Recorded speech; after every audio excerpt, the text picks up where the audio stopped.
Welcome to Universal Man, where we turn your flight into fight so that you can master yourself and conquer your goals. My name is Mark Weppett, and I'm here to help you sharpen your masculine edge. And in today's video, I'm going to be talking about perfectionism and how it's a big, fat excuse for you to hold back and to hide.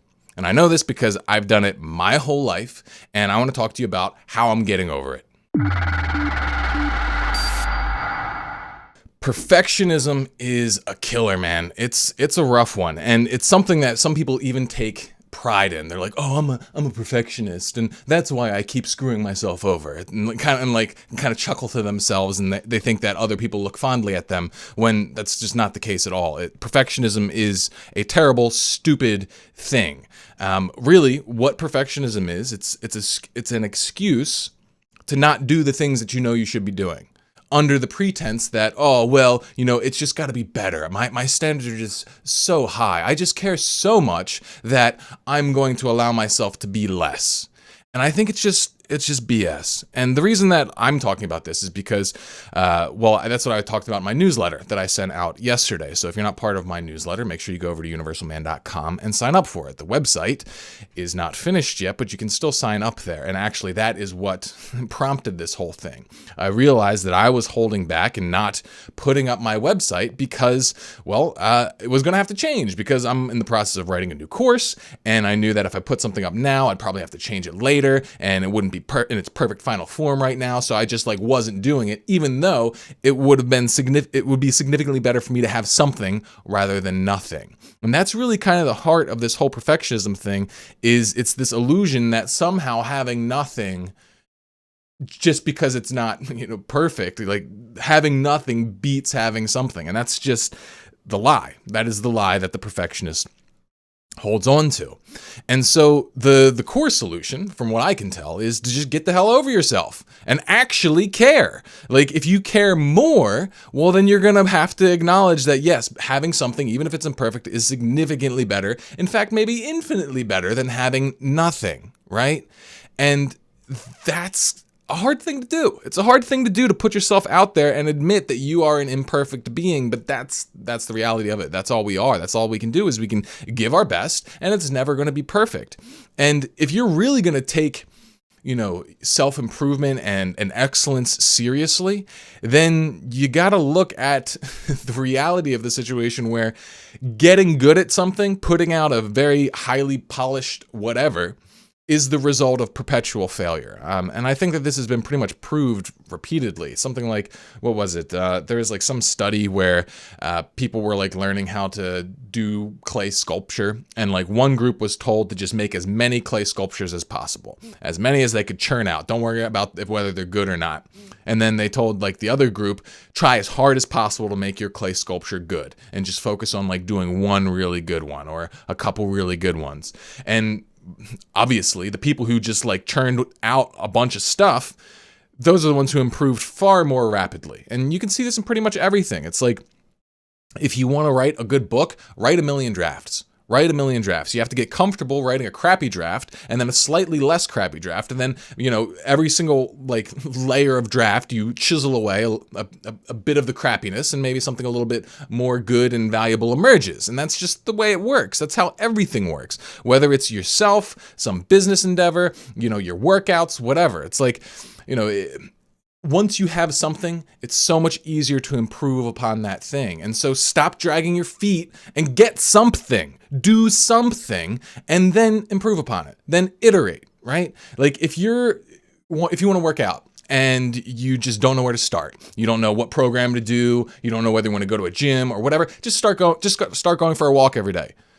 You doing that, it's creating a space. It's saying okay, well, if you can get into the habit of going for a walk every day, and maybe it's just you start doing push-ups every day or something like that.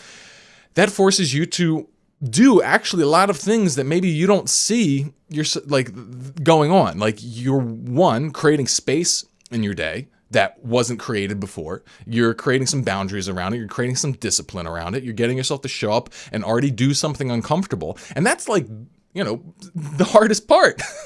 And so once you get used to doing that, just switching up what you do in that time, it's really not that big of a deal. So it's get moving, do something, and then you can iterate on it, and things get much, much easier. Now, problem is that, people say that the reason why they're a perfectionist, they're really kind of looking at it, they're saying, oh, it's because I'm afraid of failure. I'm afraid of the judgment of other people, or I'm afraid of my own judgment, or heck, maybe I'm even afraid of success. And I think really all this is just a fancy way of saying I'm afraid of change. Because if you put yourself out there and you try something, all right, and say it goes terribly. All right, say it goes terribly. Say you fail. Say you try to start a YouTube channel and no one watches it, no one gives a crap. And what does that mean? Well, it means you have to respond. It means you have to make a decision. It either means that you have to change your approach, which, forces you to confront a bunch of uncertainty, or it forces you to confront another path. Well, maybe, you're not going to do YouTube. Maybe you're going to do something else. Well, what was the impulse that got you to go to YouTube? Maybe that needs to be expressed in a different way. And I think that when you're actually out there pushing yourself, trying imperfectly to do something, you're given constant feedback from reality, and you have to kind of integrate this feedback, and you have to change. Okay, let's take this into a personal level. Okay, if I put out a bunch of content, okay, well, what would that mean? That would mean that I would have to find a way to live in a manner that would allow me to put out a bunch of content. So that's what I'm doing right now. That's why I started moving to live streaming, and I put that off for the longest time because I was attached to who I was. And the person who I was a significantly lazier person, a person who was significantly more attached to having free time to do stuff I didn't really care about, but for some reason I was attached to that free time. I was attached to that buffer. I was attached to living free from the pressure of having to show up regularly to produce this kind of stuff. And what I had to do was let that old person die so that a new person could be born. And that is a difficult thing. And we get so attached to the way that we've been operating, and we don't want to let that person go because we know that person. Even if that person kind of sucks and isn't very happy, we like it because it's familiar. We are so averse to figuring out what something new looks like because our brain is just inherently averse to change, averse to uncertainty. It's because whenever there's uncertainty, our brain kind of as a defense mechanism, just imagines that there's monsters out there, just imagines that there's bad things. And this is kind of like a survival mechanism. So it's the thing that prevents us from running full speed through dark woods at night.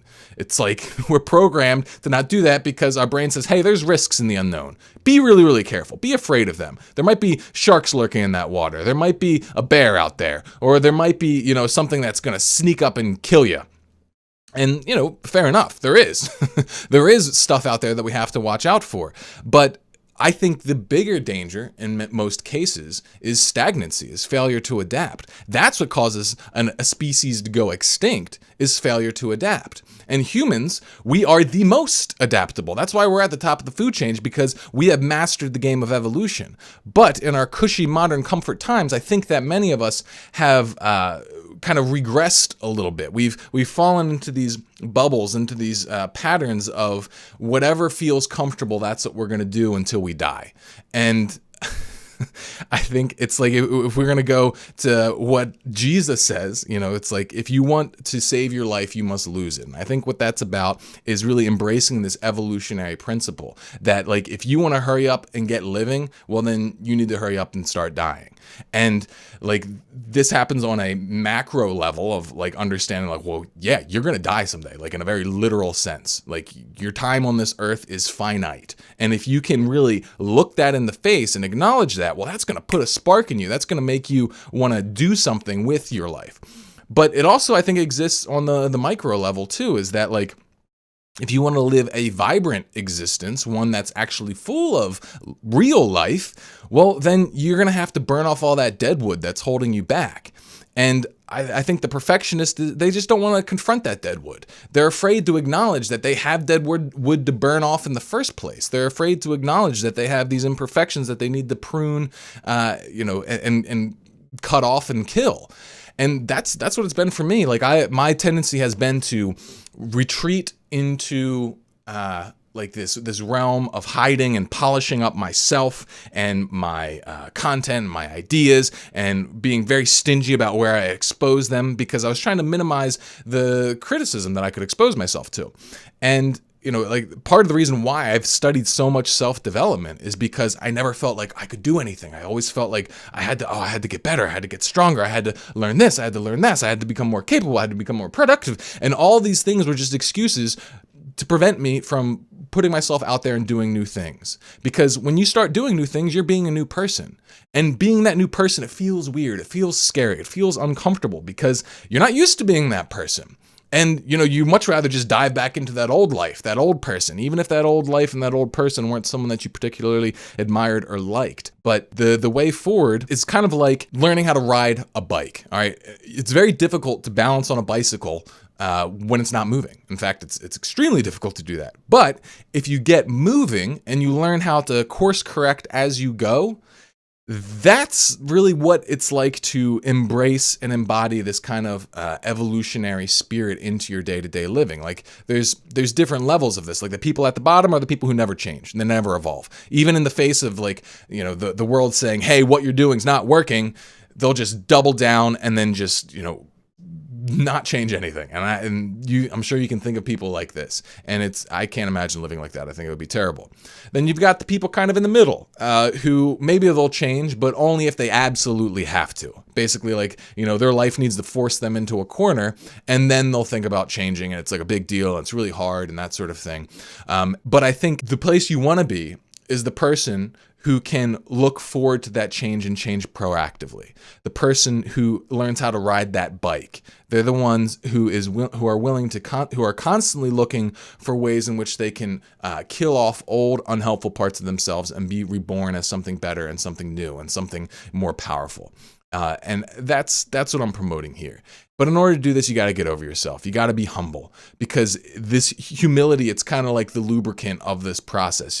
Because if you're humble, then you recognize you don't have it all figured out, and you recognize that you don't really have a whole lot that's really worth holding on to. In the parts that are worth holding on to, you can recognize them for, the things that they are. Like if you're a proud person, you think all your ideas are great. If you're super into yourself, you think all your ideas are fantastic. You think you got it all figured out.